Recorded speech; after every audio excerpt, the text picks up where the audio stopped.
လူတို့ဤကာမိဆန္ဒလူတွေရဲ့တဏ္ဍမှာဖြစ်ပေါ်လေးရှိတဲ့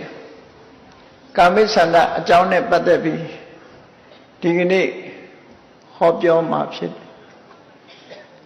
လူတိုင်းနဲ့သက်ဆိုင်တဲ့ဒီကာမိဆန္ဒဆိုတဲ့သဘာဝတရားတစ်ခုအနာဂတ်မဖြစ်မချင်းဟောဒီကာမိဆန္ဒဆိုတာလူတိုင်းရဲ့တဏ္ဍမှာဖြစ်တယ်အရိယပုဂ္ဂိုလ်တွေမှာလည်းသောတာပန်တို့သဂရဂံတို့ဟာကာမိဆန္ဒမကင်းသေးဘူးပုရုဇဉ်တွေမှာတော့အကျင့်များစွာဖြစ်လို့ဒီကာမိဆန္ဒတရားရဲ့လွှမ်းမိုးချုပ်ကိုင်မှုကိုလောကကြီးတစ်လွှားကလုံးမှာရှိတဲ့တ attva တွေအားလုံးဟာကာမိဆန္ဒရဲ့လွှမ်းမိုးမှုအောက်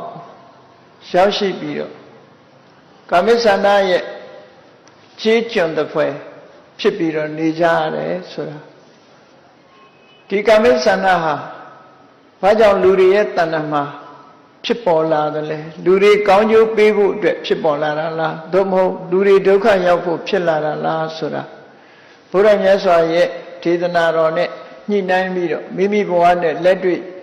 ဆက်ဟပ်ပြီးတော့စဉ်းစားဆင်ခြင်သုံးသပ်ကြဖို့ပေါ့ကာမိဆန္ဒလို့ဆိုတာကာမဆိုတာ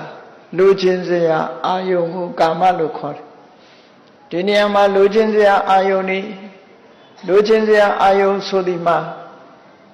မျက်စိကမြင်ရတဲ့အစင်း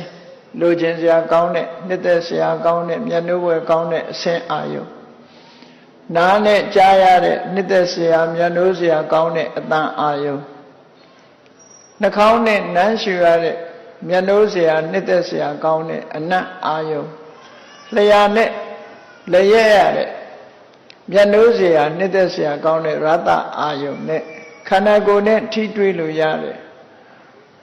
မျက်နှာနှစ်သက်စရာကောင်းတဲ့ဖုဒ္ဓဘာအာယုံလို့ဆိုတယ်ဒီအာယုံတွေဟာလူတွေရဲ့စိတ်မှာခုံမင်မျက်နှာဘွယ်ဖြစ်သောကြောင့်မြတ်စွာဘုရားကကာမလို့ဆိုတဲ့စကားလုံးကိုသုံးလိုက်တာကာမအဲ့ဒီကာမလို့ဆိုတဲ့နှစ်သက်စရာအာယုန်ဒီပေါ်မှာနှစ်သက်တွေ့တာနေတဲ့တဏှာကိုဒီနေရာမှာဆန္ဒဆိုတဲ့အမည်နာမနဲ့သုံးထားတယ်ဆန္ဒလို့ဆိုပေမဲ့လို့အဘိဓမ္မာတွေတဲမှာပါတဲ့ကုသိုလ်နဲ့ပတ်သက်တဲ့ဆန္ဒအကုသိုလ်နဲ့ပတ်သက်တဲ့ဆန္ဒလို့ဆန္ဒအမျိုးမျိုးရှိတဲ့ထဲမှာဒီနေရာမှာဆန္ဒလို့ဆိုတာရာဂကိုဥတည်ပြီးတော့ပြောတာဖြစ်တယ်နှစ်သက်စရာအာယုန်တွေကိုတွေ့တာနေတဲ့လူချင်းတတ်မဲ့တဲ့တဏှာကိုပဲကာမိဆန္ဒဒီကာမိဆန္ဒကိုပဲယမယံခအဘိဇ္ဇာလို့ဒီမဟာသတိပဋ္ဌာန်သုတ်မှာဆိုရင်ဝိနည်းလောကေအဘိဇ္ဇာဒေါမနတံဆိုပြီးအဘိဇ္ဇာဆိုတဲ့နာမည်နဲ့သုံးတာရှိထို့သုတ်တန်တွေမှာလည်းအဘိဇ္ဇာဝိသမလောဘလို့ဆိုပြီးတော့အဘိဇ္ဇာနဲ့ဝိသမလောဘလို့ဒီကာမိဆန္ဒကိုရည်ရွယ်ပြီးတော့သုံးတဲ့စကားလုံးတွေကာမိဆန္ဒဆိုတဲ့စကားလုံးဟာနော်နှစ်သက်စရာမျက်နှာစရာလိုချင်စရာအာယုန်တွေကိုလိုချင်နေတဲ့တဏှာလောဘဒါကိုကာမိဆန္ဒလို့ခေါ်တယ်လူတိုင်းရဲ့တဏ္ဍမှာကာမိဆန္ဒဆိုတာဖြစ်ပေါ်လာထို့သောဖြစ်ပေါ်လာတော့လေအကြောင်းမဲ့ဖြစ်တာတော့မဟုတ်ဘူးအကြောင်းရှိတယ်အကြောင်းမဲ့ဖြစ်တဲ့အရာမရှိဘူးဒါကြောင့်မို့ဘာကြောင့်ဖြစ်တယ်ဆိုတာလည်းသိဖို့လိုတယ်ပေါ့အဲ့ဒါမသိခင်ကာမိဆန္ဒဆိုတဲ့စကားလုံးလေးရဲ့အဓိပ္ပာယ်ကိုရှင်းဥစွာမှတ်သားထားထိုစကားလုံးရဲ့စင်ပွားအဓိပ္ပာယ်တွေအနေနဲ့ဗာပြောလို့ဆိုကာမိဆန္ဒောဆိုတာကာမရာဂကာမဂုဏ်ပေါ်မှာကာမအာယုန်တွေပေါ်မှာတွေ့တာတယ်နှစ်သက်တယ်ကာမနန္ဒီကာမဂုဏ်တွေကိုမျက်နှိုးတယ်ကာမအာယုန်ပေါ်မှာမျက်နှိုးတယ်ကာမပရိလဟမျက်နှိုးတွေ့တာမှုကိုအကြောင်းပြုပြီးလူတွေရဲ့ရင်ထဲစိတ်နှလုံးထဲမှာပူလောင်စေတတ်တယ်ဒီလိုဆိုအဲ့တော့ပြောရမယ်ဆိုရင်တဏှာတို့လောဘတို့ရာဂတို့လူတွေရဲ့တဏှာမှာဖြစ်တဲ့ကာမဂုဏ်အာယုန်တွေပေါ်မှာမျက်နှိုးတွေ့တာတဲ့တဏှာလောဘလူချင်းမှုတွေတွေ့တာမှုတွေတတ်မဲ့မှုတွေ အာလုံးကိုခြုံငုံပြီးတော့ဒီနေရာမှာကာမိဆန္ဒလို့ဒီလိုခေါ်လိုက်တာအဲ့တော့ကာမိဆန္ဒဆိုတာလူတွေရဲ့တဏ္ဍာမှာဖြစ်လာတဲ့အချုပ်အပြင်ပြောမယ်ဆိုရင်တဏှာလောဘရာဂကိုခေါ်တယ်လို့အဲ့ဒီတဏှာလောဘရာဂကလည်းပဲဒီနေရာမှာနှစ်သက်เสียကောင်းတဲ့အာယုန်တွေကိုလိုချင်မှုတွေ့တာမှုနှစ်သက်မှုကိုသာလဲကာမိဆန္ဒလို့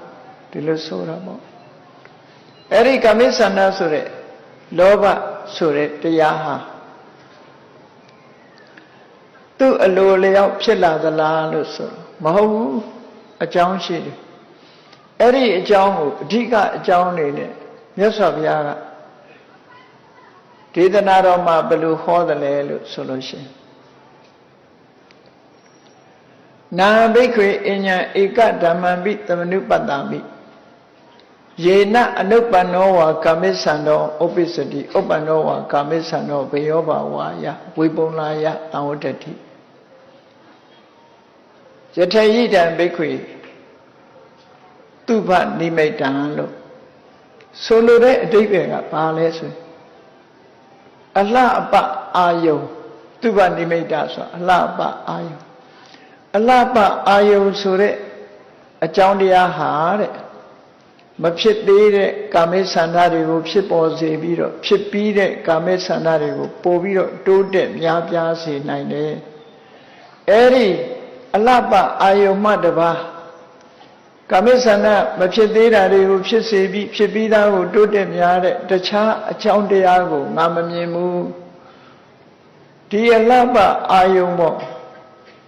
အကြောင်းပြုပြီးတော့ဒီကာမိဆန္ဒဆိုတာဖြစ်ရတယ်ဒါကကာမိဆန္ဒဖြစ်ပေါ်ခြင်းအကြောင်းတရားအလှအပဟုတ်ပြီအလှအပရှိတိုင်းကာမိဆန္ဒဖြစ်ရောလားဆိုတော့မြတ်စွာဘုရားရှင်းတယ်အတုဝနိမိတံသူဘနိမိတံအာယောနိသောမနတိကရောတောအလှပကိုမမမကန်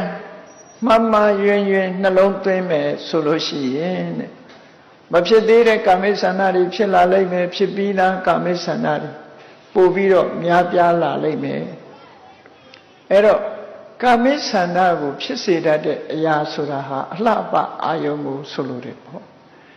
သို့တော့အလှပအာယုံရှိုံနဲ့ကာမိဆန္ဒဖြစ်သလားလို့ဆိုမဖြစ်ဘူးအလှပအာယုံနဲ့ကြုံတိုင်းကာမိဆန္ဒမဖြစ်ဘူးဒါကြောင့်မို့သူဘနိမိတံအာယောနိတောမနတိကရောတော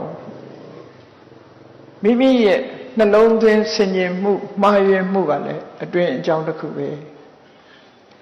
အလှပအာယုန်နဲ့တွေ့တိုင်းကာမိဆန္ဒမဖြစ်ဘူးလို့ဆိုလိုတယ်အဲ့ဒီအလှပအာယုန်ပေါ်မှာလိမ္မာပန်းတဲ့မှန်ကန်တဲ့အတွေးကိုတွေးနိုင်မယ်မှန်ကန်တဲ့အမြင်နဲ့မြင်မယ်ဆိုရင်တော့ကာမိဆန္ဒမဖြစ်ဘူးလို့ဆိုနိုင်သို့တော့အာယောနိသောမနတိကတော့မှန်မှန်ကန်ကန်နှလုံးမသွင်းတတ်ဘူးမှန်မှန်ရင်နှလုံးသွင်းမယ်ဆိုရင်ကာမိဆန္ဒတွေဖြစ်လာလိမ့်မယ်ဒီလိုဆိုအဲ့တော့အလှပအာယုံဆိုတာလောကမှာမျက်စိနဲ့မြင်ရလို့နှစ်သက်စရာကောင်းတဲ့အလှပတွေ